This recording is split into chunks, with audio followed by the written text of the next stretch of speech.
untuk materi yang baru. Nah, saya mau share screen untuk materi yang baru. Nah, ada satu konsep yang namanya driving forces, saudara. Ada satu konsep yang namanya driving forces.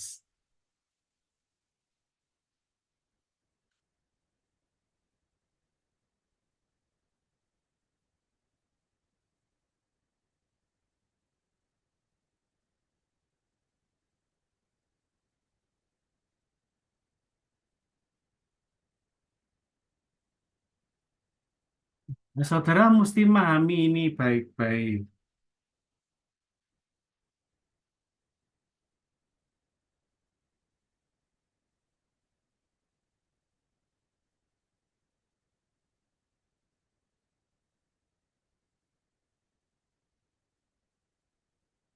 Saudara harus memahami ini baik-baik.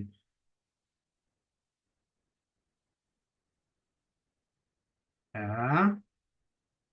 Driving forces itu apa toh? Driving forces adalah hal-hal yang bersifat besar yang bisa mempengaruhi industri tertentu. Ya, hal-hal besar yang bisa mempengaruhi industri tertentu.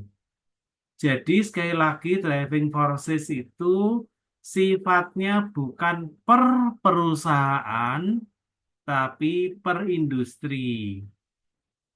Jadi driving forces itu tidak ada urusannya dengan bisnis laundry milik saya, tetapi driving forces itu terkait ke bisnis laundry secara keseluruhan, nationwide.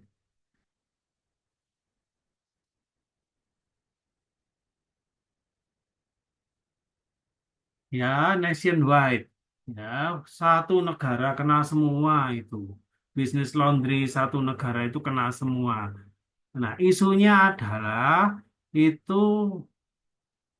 eh, nam- namanya driving forces. Ada berapa sih driving forces itu?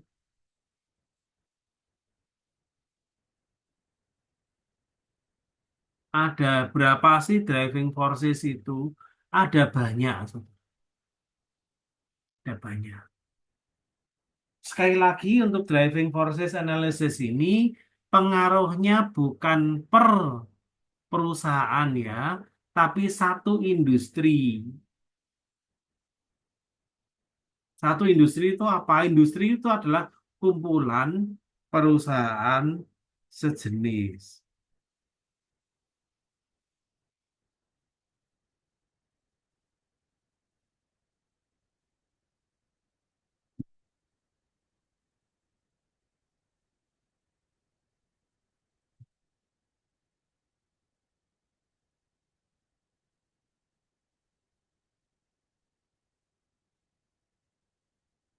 Ya, biasanya begitu.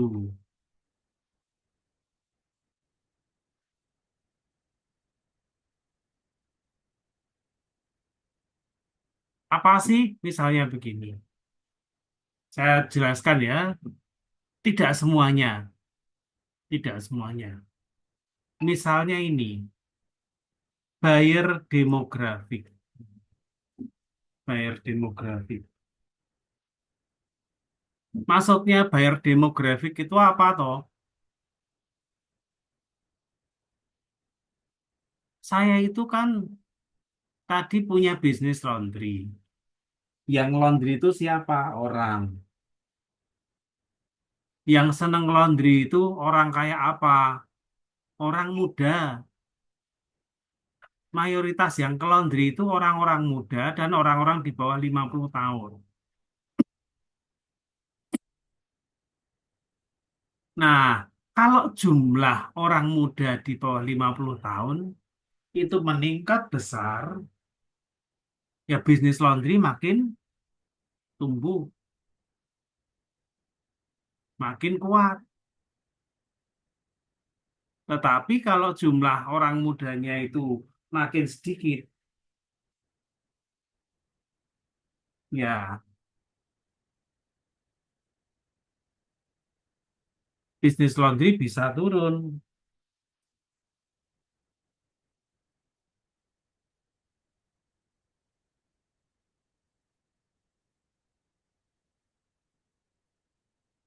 Itu ya saudara, tolong dipahami baik-baik.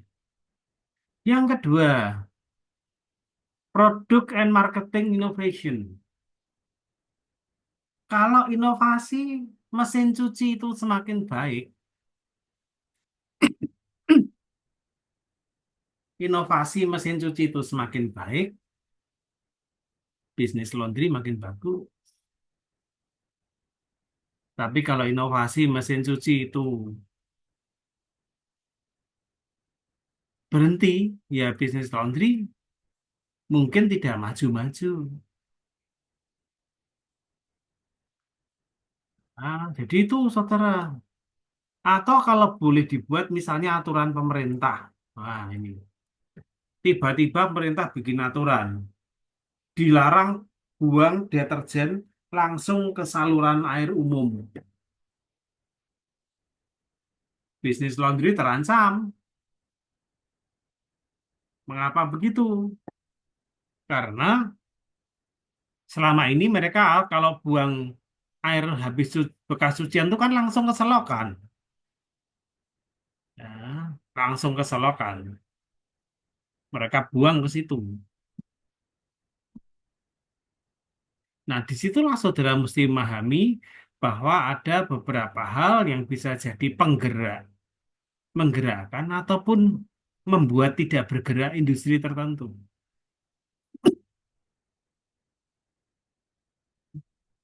Changes in cost and efficiency.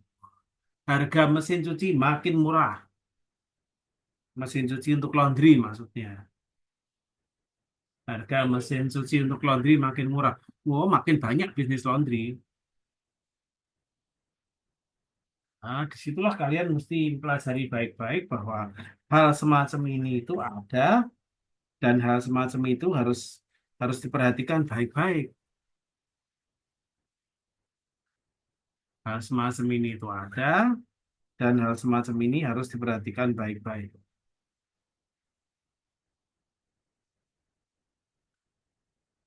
Nah, artinya bahwa organisasi itu harus memahami driving forces yang ada.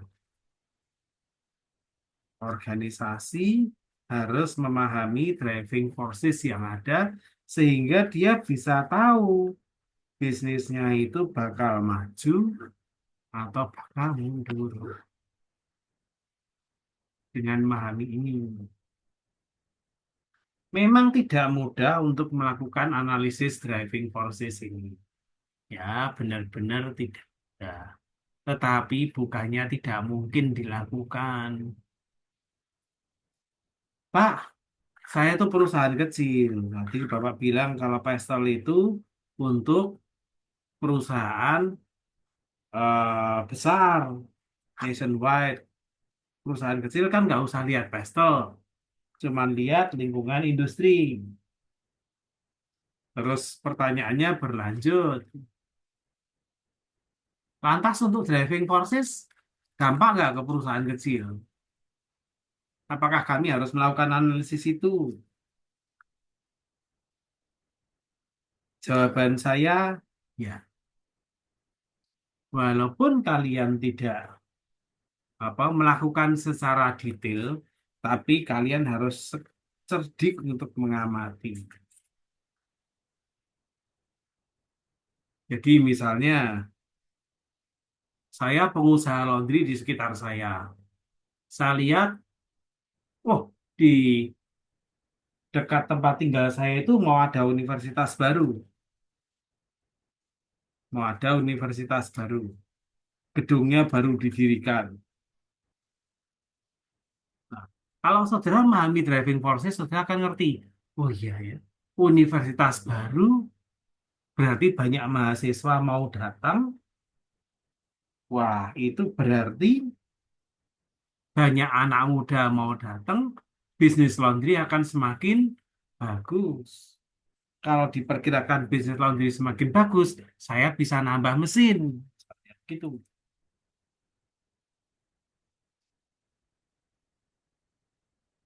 Ya, kalau diperkirakan bisnis bakal semakin bagus, saya bisa nambah mesin. Lah itulah saudara memahami driving forces. Kalian tahu hal-hal yang bisa bisnismu bakal semakin maju atau hal-hal yang membuat bisnismu mungkin terganggu. Kalau begini kan enak gitu kan. Tapi kalau kalian nggak memahami driving forces, ya kalian akan susah untuk memprediksi perkembangan bisnis ke depan. Nah, kalian akan susah memprediksi perkembangan bisnis ke depan.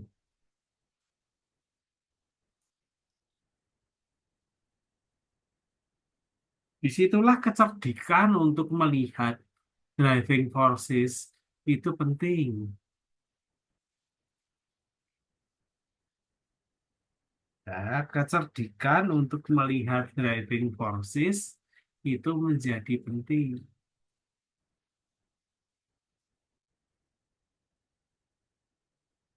Nah, saudara mesti ngerti, oh ternyata begini.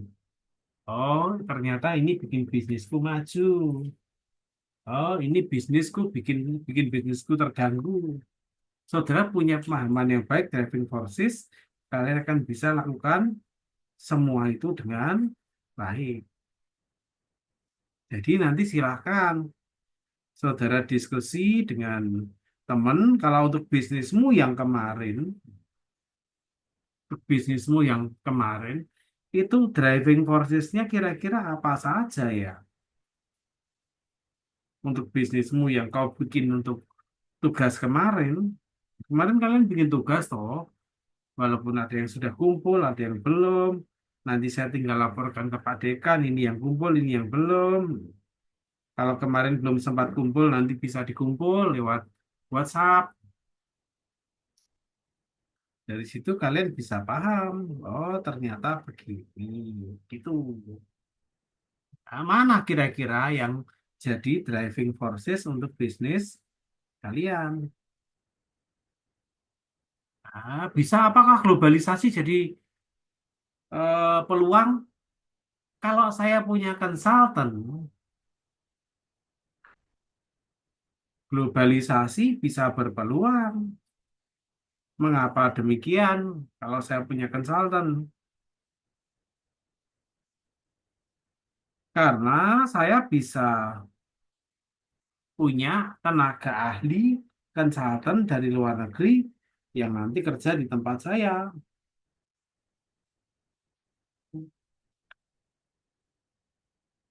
Apakah globalisasi berpengaruh?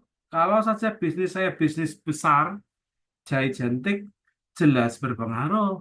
Kenapa? Karena saya bisa buka, ada peluang untuk bikin pabrik di luar Indonesia.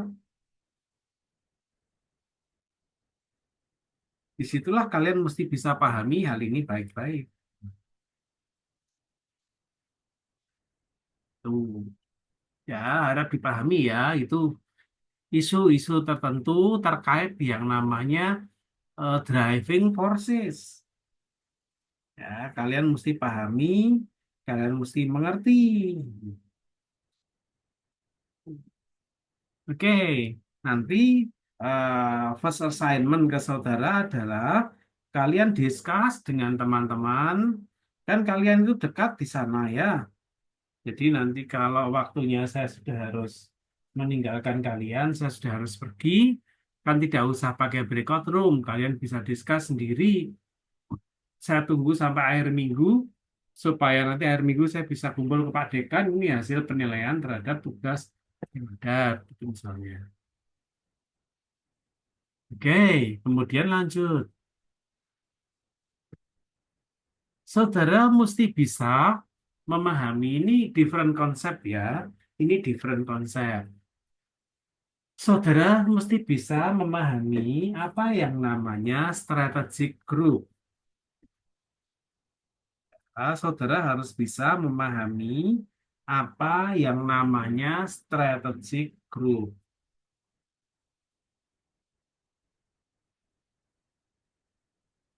Nah, basically, strategic group adalah perusahaan-perusahaan yang bergerak di bidang yang sama dan melayani konsumen yang hampir sama. Itu yang namanya strategic group. Bergerak di bidang yang sama, melayani konsumen yang sama. Itu namanya strategic group. Kalau di Indonesia, itu ada yang namanya, saya yakin di sana juga ada,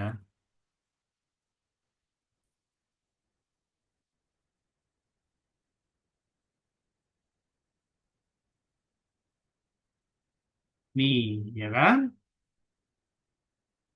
Ada yang namanya Kentucky Fried Chicken. Bisnis itu masih banyak yang menjalankan di Indonesia. Ada juga yang namanya Texas Fried Chicken. Kentucky dan Texas Fried Chicken itu bergerak di bidang yang sama. Kenapa? Karena mereka sama-sama jualan ayam goreng diberi tepung. Mereka jual di toko besar atau di mall atau di pusat perbelanjaan. Jadi sama-sama jualan ayam, kemudian mereka juga jualan ayam di toko besar atau mall. Jadi strateginya itu sama, harganya juga setara. Gitu. Tetapi di Indonesia itu ada pengusaha ayam yang berbeda. Namanya Olive Fried Chicken. Apa itu Olive Fried Chicken? Olive Fried Chicken itu produknya sama seperti KFC. Ya, produknya sama seperti KFC. Hanya saja strategi penjualannya berbeda.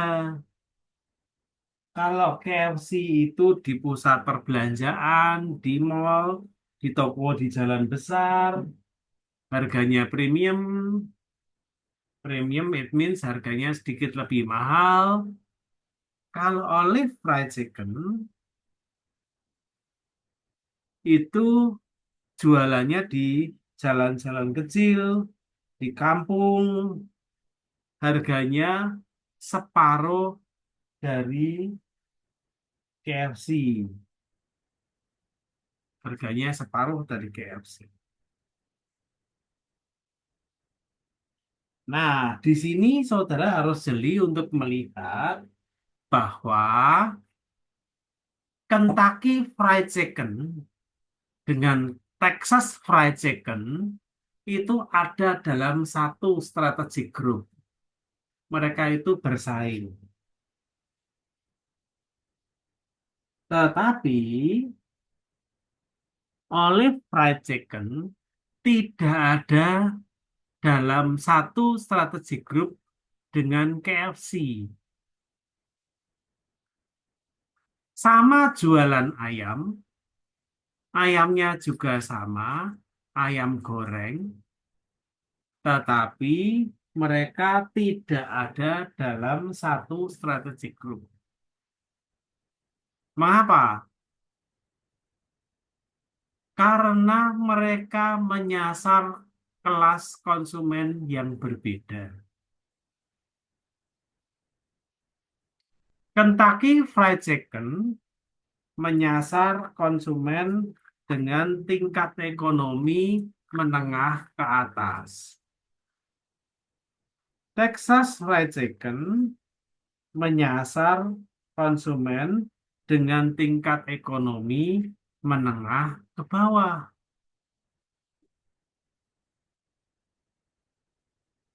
Maka kita sebut mereka tidak ada dalam satu strategi grup karena mereka menyasar konsumen yang berbeda. Nah, tuh. Yang satu strateginya di toko, di mall, pusat perbelanjaan. Yang satu strateginya di jalan-jalan kecil, di perkampungan, begitu. Makanya sekali lagi kita tidak sebut mereka ada dalam satu strategi grup. Nah, laundry saya tadi, laundry saya tadi bersatu strategi grup dengan laundry yang lain. Yang laundry lain yang sejenis ini. Tetapi laundry itu tidak satu strategi dengan dry clean. Sama-sama cuci baju, tapi mereka tidak ada dalam satu strategi grup.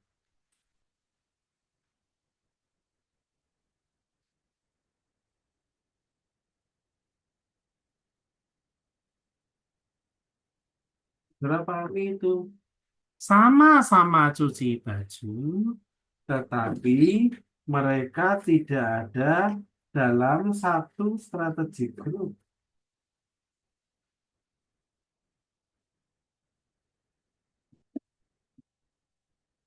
Karena dry clean itu penanganan untuk membersihkan berbeda, bukan dengan deterjen biasa. Kadang tidak juga pakai mesin yang dicuci, tapi dia pakai chemical khusus. Nah, semoga saudara pahami itu. Nah, disitulah saudara harus ngerti mengapa strategi group mapping itu penting dilakukan.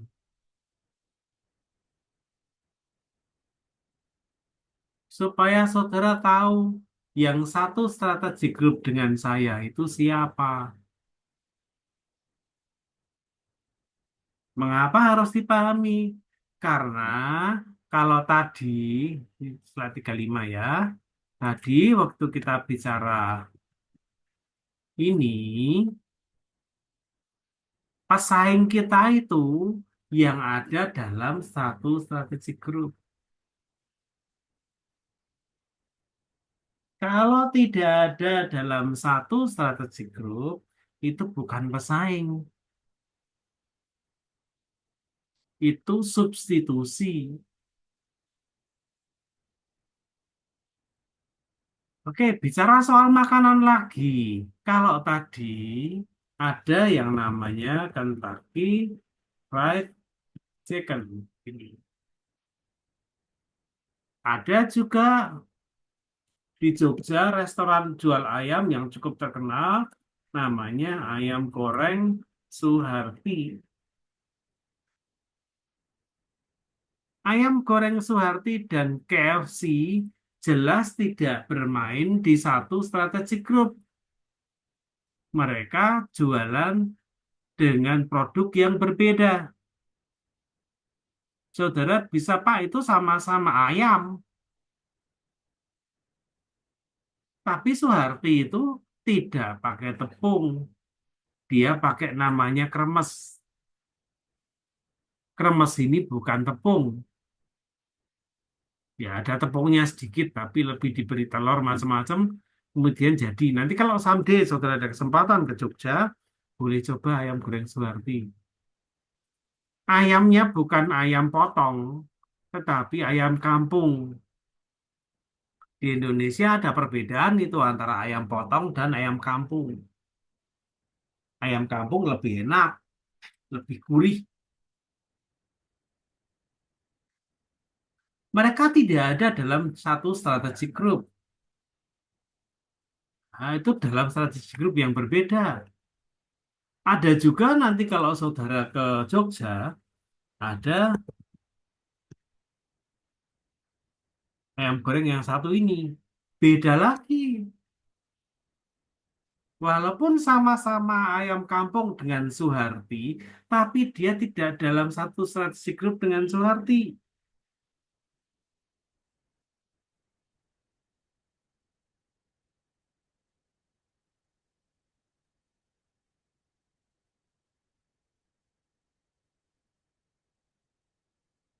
Karena Suharti itu gurih, ayam goreng Butini itu manis. Jadi beda, ya beda. Artinya apa, saudara? Saudara mesti memahami betul yang namanya strategi grup. Satu strategi grup itu perusahaan bergerak di bidang yang sama, melayani konsumen yang sama, dengan cara yang sama. KFC dan Texas Fried Chicken bergerak di bidang yang sama, konsumennya sama, caranya layani sama.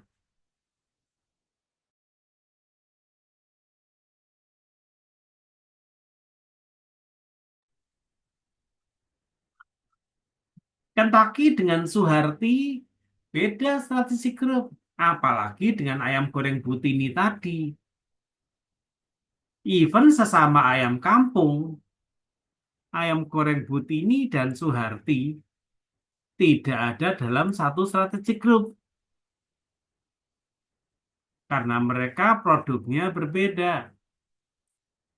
Produk berbeda itu maksudnya melayani konsumen dengan cara yang berbeda.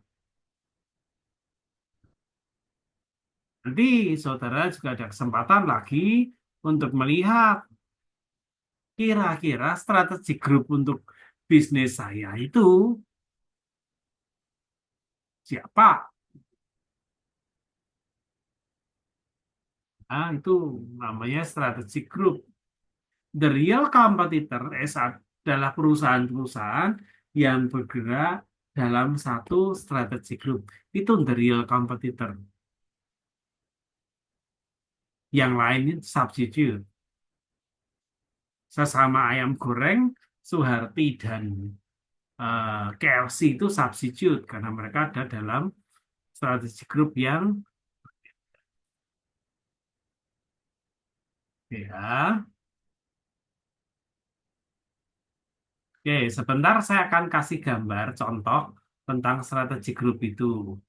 Tetapi saya perlu break sekitar 5 menit karena saya mau ke toilet sebentar ya.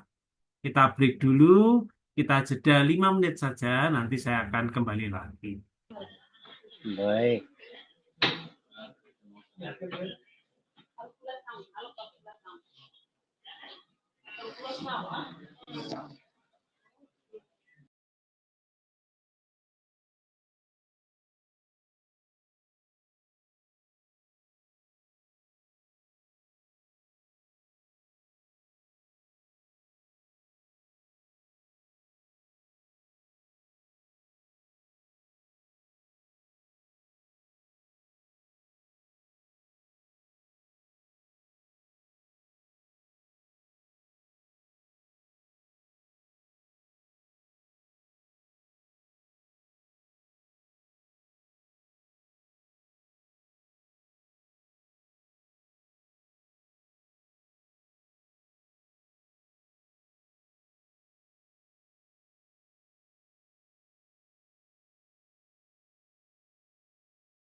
Oke, saya akan share sesuatu yang berbeda ini. Saya mau share, nah, saya lagi cari caranya untuk bikin gambar. Bentar ya, saudara ya.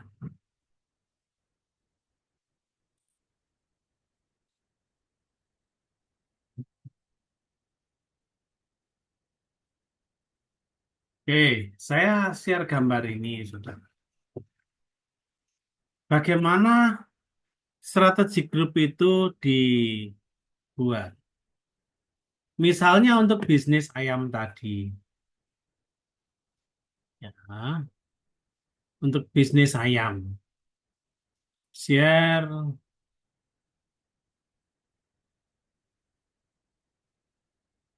Oh, mungkin saya ganti saja, mungkin lebih enak bagi saya tidak pakai ini. Saya pakai yang biasa saja sebentar. Ini saya tutup dulu. Share screen. Saya pakai screen saja. Lebih mudah bagi saya untuk buat pakai Excel tampaknya.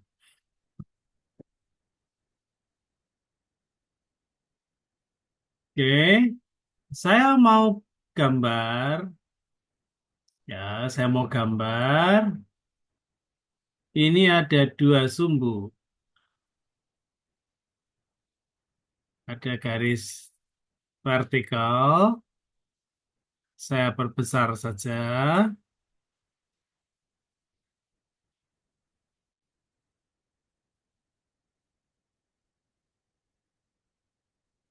Ada juga saya buat garis horizontal. Ini saya mau buat strategi group mapping ya, dengan contoh yang sangat sederhana.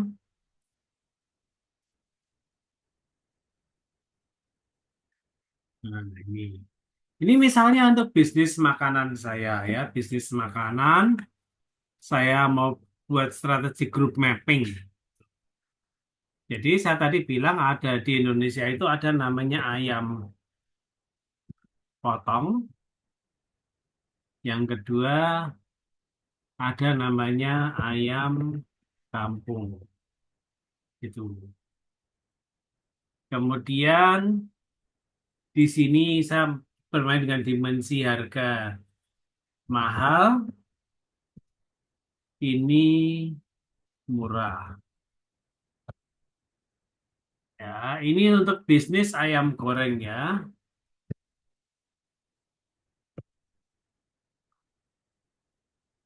Ini untuk bisnis ayam goreng, saya buat strategi group mapping. Kalau di buku saudara juga ada sih strategi group mapping itu. Nah, saya carikan gambarnya ya. Bentar. Ini, sorry. Bentar. Ini, ya. Itu untuk bir. Karena saya tidak paham industri tentang minuman keras, maka saya tidak berani menjelaskan contoh yang pakai bir ini. Nah, saya tak berani kasih contoh jelaskan itu. Ya, saya pakai jelaskan pakai cara yang mudah ini saja. Bisnis ayam goreng, ayam potong, ayam kampung, ini mahal dan murah. Kalau itu ayam potong yang pakai tepung, itu KFC itu ada di sini. Dia bermain di ayam potong dan dia di harga mahal. Kentucky Fried Chicken itu ada di sini.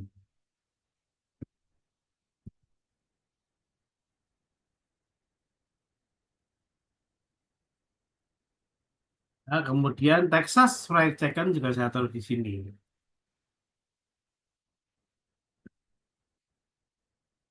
Nah, Kentucky Fried Chicken, Texas Fried Chicken, begitu.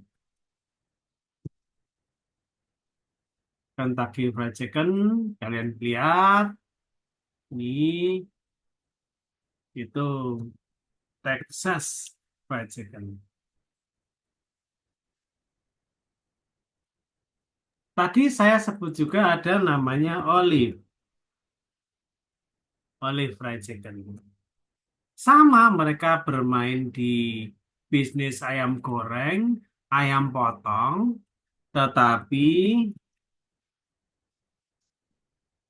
dalam harga yang lebih murah.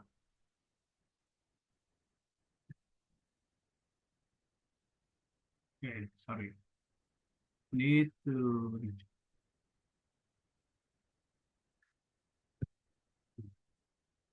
Nah, yang di satu grup dengan Olive ada. Kalau di Indonesia dulu namanya Popeye dulu, ya kan? Cuman sekarang di Indonesia karena ini ada hak cipta diganti namanya. Hmm. Ini tidak selevel dengan KFC, dia selevel dengan Olive Fried Chicken tadi.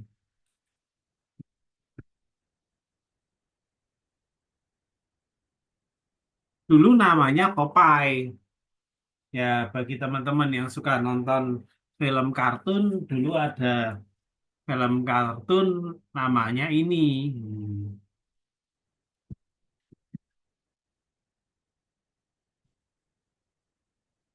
Ya, dulu ada film kartun namanya Popeye. Popeye punya pacar namanya Olive. Nah,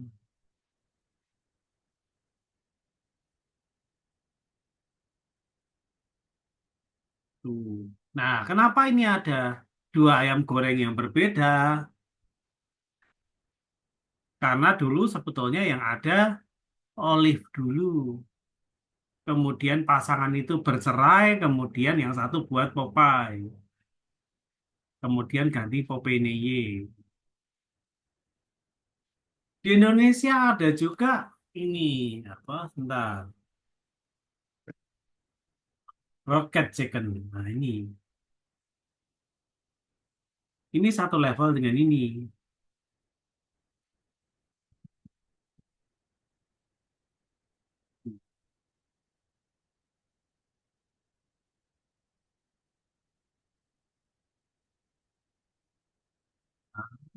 Dipahami itu baik-baik begitu. Ini kenapa mereka satu? Saya buat gambar berdekatan, ya karena mereka sama. Hmm. Tetapi lain halnya kalau saya tadi mau buat gambar Suharti itu ada di situ. Kemudian ayam goreng putininya saya taruh di sini.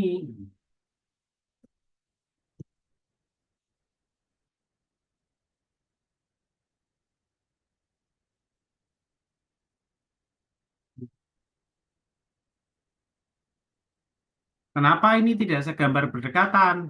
Karena mereka sama-sama ayam kampung, sama-sama mahal, tetapi bersaingnya dengan sedikit berbeda. Yang satu gurih, yang satu manis. Ayam kampung yang murah ada. Ayam yang dijual di pasar-pasar tradisional, itu banyak orang jual ayam.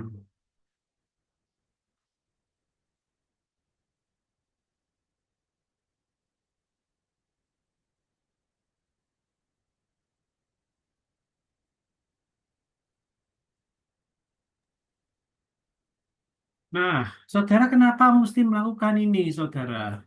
Kalau saudara melakukan strategi group mapping ini, saudara jadi paham, oh iya, dalam grup saya itu pesaingnya ada banyak sekali. Itu buat saya susah. Nah, dalam ini pesaingnya banyak sekali. Itu buat saya susah. Nah, kalau saya susah, saya juga berat. Saya juga berat. Nah, gitu, tolong dipahami baik-baik.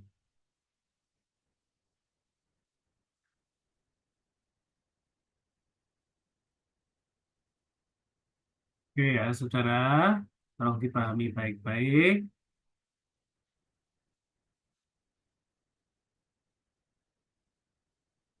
Nih, maka kalau saya tidak mau pesaingnya banyak, saya harus berpikir berbeda. Saya harus berpikir berbeda.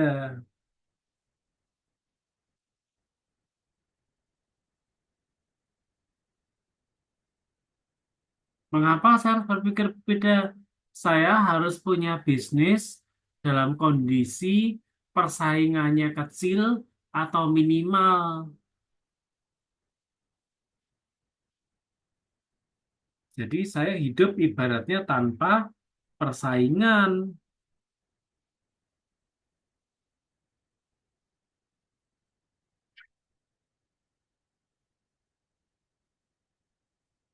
Apa maksudnya itu tanpa persaingan? Itu yang kemarin saya sebutkan dengan di saudara dengan istilah Blue Ocean Strategy. Pada pertemuan awal, saya sebut istilah ini ke saudara.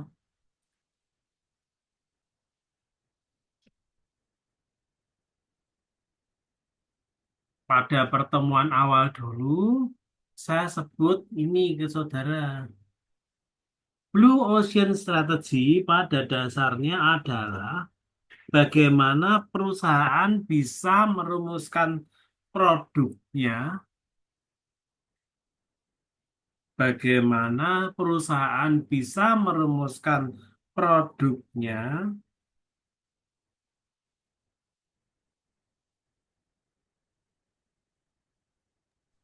ya, bagaimana perusahaan merumuskan produknya berbeda dengan yang lain, unik dari yang lain,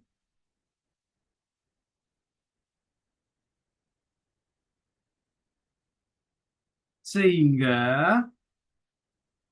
dia ada dalam lingkungan tanpa persaingan. Jadi perusahaan itu seakan-akan tidak ada pesaingnya.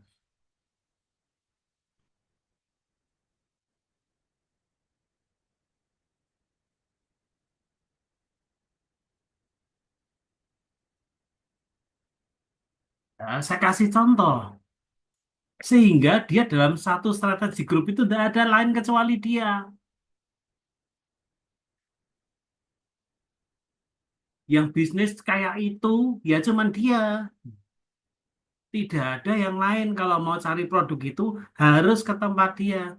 Itu cara dia menciptakan kondisi lingkungan bisnis tanpa persaingan. Di Jogja itu ada namanya,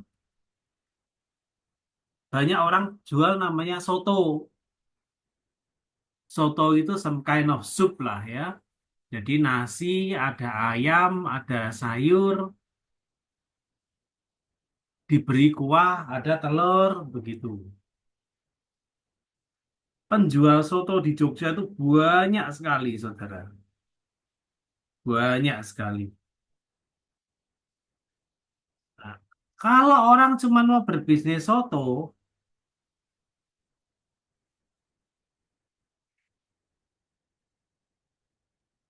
pesaingnya unlimited. Pesaingnya banyak sekali. Dalam satu strategi grup, ya, dalam satu strategi grup, itu tak terbatas yang jualan soto.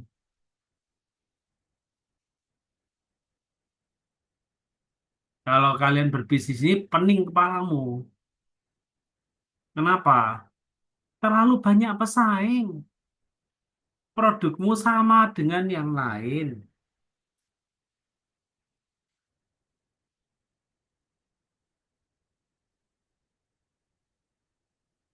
Ada satu orang yang jeli, dia buat produk namanya soto berakot.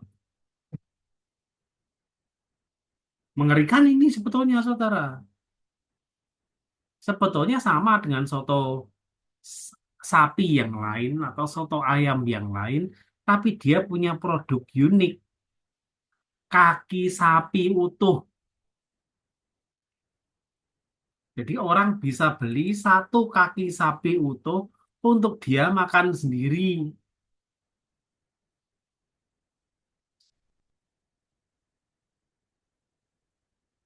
Orang bisa beli satu kaki sapi utuh untuk dia makan sendiri. Kalian bisa lihat itu. Itu namanya menciptakan uniqueness, saudara. Itu namanya menciptakan uniqueness. Jadi kalau saudara mau makan yang aneh-aneh, tulang segede itu mau dimakan sendiri. Kalian lihat tuh caranya makan kayak dogi kan. Tapi enak itu. Itu enak manis, gurih, semua rasa jadi satu. Itu kaki sapi utuh dimakan satu orang. Itu artinya apa? Dia melepaskan diri dari sekelompok perusahaan yang ngumpul di satu tempat ini, yang persaingnya banyak itu, dia ciptakan tersendiri. Itulah namanya Blue Ocean Strategy. Kalau saya banyak share untuk makanan di Jogja, yaitu anggap saja saya lagi promosi nganu ya, anggap aja lagi promosi wisata ya, atau promosi kampus kami gitu, supaya saudara nanti satu saat tertarik untuk ngambil S2 di tempat kami. Jangan khawatir kalau ngambil S2 di tempat kami, khusus bagi sahabat dari Timor Leste, selama dapat rekomendasi dari kampusnya, begitu free tuition kok. Nah, itu.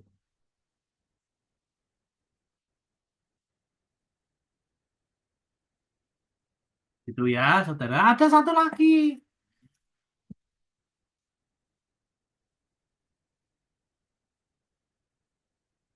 Balung dinosaurus. Apa atau ini? Ini sebetulnya ribs, saudara. Ya, iga. Ini sebetulnya ribs. Ini sebetulnya iga. Cuman bukan dipotong. Iga. Tapi dia disajikan secara besar begini. Sorry, ini. Nah, ini tadi.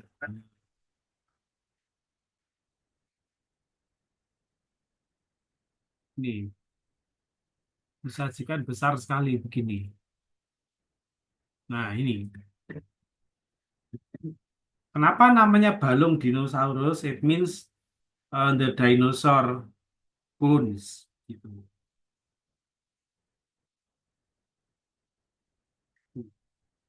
Itu besar, saudara. Dimakan dua orang, tiga orang. Nah, di sini, di restoran ini, yang punya menu begini, hanya cuman dia. Sehingga dia keluar dari persaingan yang ketat ini, dia masuk ke pasar yang baru. Nah, dia masuk ke pasar yang baru, yang tidak ada persaingannya. Nah, yang tidak ada persaingannya. Kalau mau cari balung dinosaurus, ya cuman ke satu tempat itu. Ya, kalau mencari balung dinosaurus ya cuma ke situ. Itu namanya Blue Ocean Strategy. Ya, semoga saudara bisa pahami itu baik-baik. Saya lanjutkan dari teks saudara. Sudah ketemu strategi grup, kalian tahu tuh kan kalau itu semakin banyak di situ berarti persaingan semakin ketat. Hidup saudara sebagai pengusaha semakin tidak enak karena persaingannya ketat sekali. Nah, kuncinya adalah bagaimana saudara hidup tanpa persaingan itu.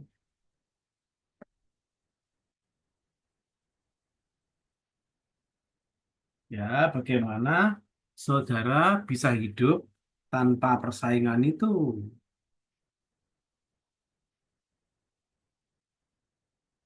Ya, jadi itu saudara menarik itu sebetulnya.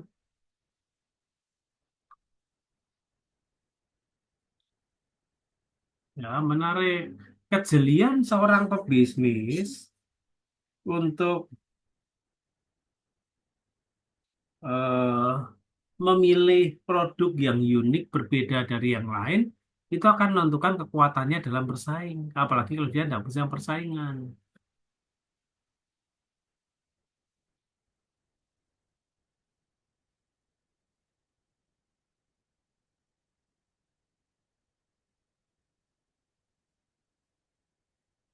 Oke, ya, oke, saya lanjut sedikit, sedikit lagi aja.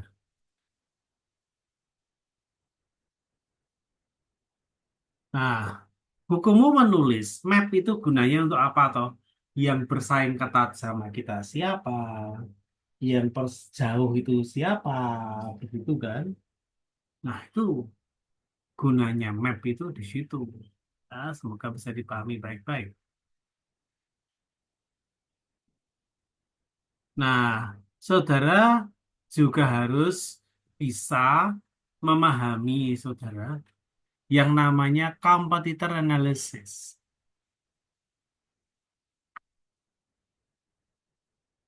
Maksudnya competitor analysis itu apa toh, saudara? Saudara kalau berbisnis, saudara tidak hanya melihat strategiku apa dan apa yang kulakukan dengan strategiku, tetapi saudara juga melihat strategi orang lain itu apa dan apakah mereka ada mengubah rencana tampaknya bakal mengubah strateginya atau tidak.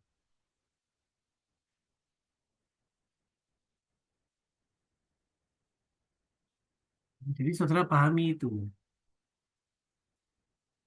Karena apa yang saya lakukan itu tidak bisa lepas dari apa yang dilakukan oleh pesaing. Saya sebagai private campus di Jogja, di sini kami menghadapi masalah bahwa kami itu harus compete dengan public university. Saya kelola kampus, private university. Saya harus bersaing dengan event public university. Saudara boleh katakan, Pak, itu different market, Pak. Harusnya Pak tidak compete dengan mereka. In fact, ya, harusnya tidak. Tapi in fact, ya. In fact, we compete with them. Tapi bukan pertarungan yang seimbang. Yang satu public university, dikenal sebagai university milik pemerintah, yang punya image bahwa semua public university itu selalu bagus, selalu baik, sementara kami private. Karena di Indonesia kebetulan public university tidak dibatasi untuk menarik siswa berapapun. Mereka bisa tarik siswa berapapun as they wish. Gitu. Karena mereka juga cari uang juga. Kami private, kami bersaing dengan mereka. Jadi kami lakukan. Kami harus identifikasi private university yang lain strateginya apa, public university strateginya apa. Akhirnya kami buat studi program yang di public university tidak ada. Kami bikin program yang private university lain tidak ada. Disitulah kami bisa dapat advantage. Ya, kami bikin bukan cuma studi program, kurikulum, courses. Kami kembangkan courses kami sendiri sesuai core competence kami yang berbeda dari yang lain. Kalau sama dengan yang lain, kita tidak bisa compete. We have to be different. Jadi itulah saudara. Someday kalau saudara itu mau bersaing, saudara juga you need to be different. Even if with your company or with yourself. Karena someday saya yakin beberapa di antara saudara juga mesti apply for jobs. kalian akan cari pekerjaan. You need to be different. Kalian harus berbeda. You have to have own your own competitive advantage. Nah, supaya kalian bisa unggul betul dan bisa eh, lolos betul dalam competition yang so tight, kalian juga harus memahami yang namanya key success factors. Pahami itu key success factor, miliki.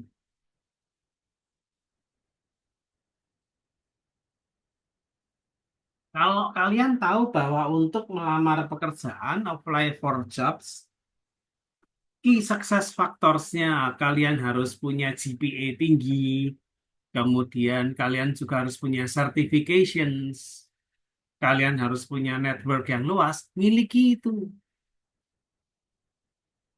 Itu akan membuat dirimu berhasil dalam competition nanti di labor market. Makanya kalian juga harus paham betul itu key success factors-nya itu apa. Faktor-faktor yang bisa menentukan keberhasilanmu itu apa. Keberhasilan seorang graduate untuk nanti apply for jobs. Kira-kira apa? Demikian pula perusahaan. Perusahaan harus pahami baik-baik key success factors apa yang harus dia punya supaya dia bisa compete dan succeed. By definition, key success factors adalah strategy elements, product, service attribute, operational approaches, resources, competitive capabilities that are necessary for competitively success by any and all firms in an industry. Bisa produk, bisa layanan, bisa operational approaches, bisa resources, anything yang bisa perusahaan jadi sukses. Kalau tadi saya bicara soal laundry, ya kalau tadi saya harus bicara soal laundry,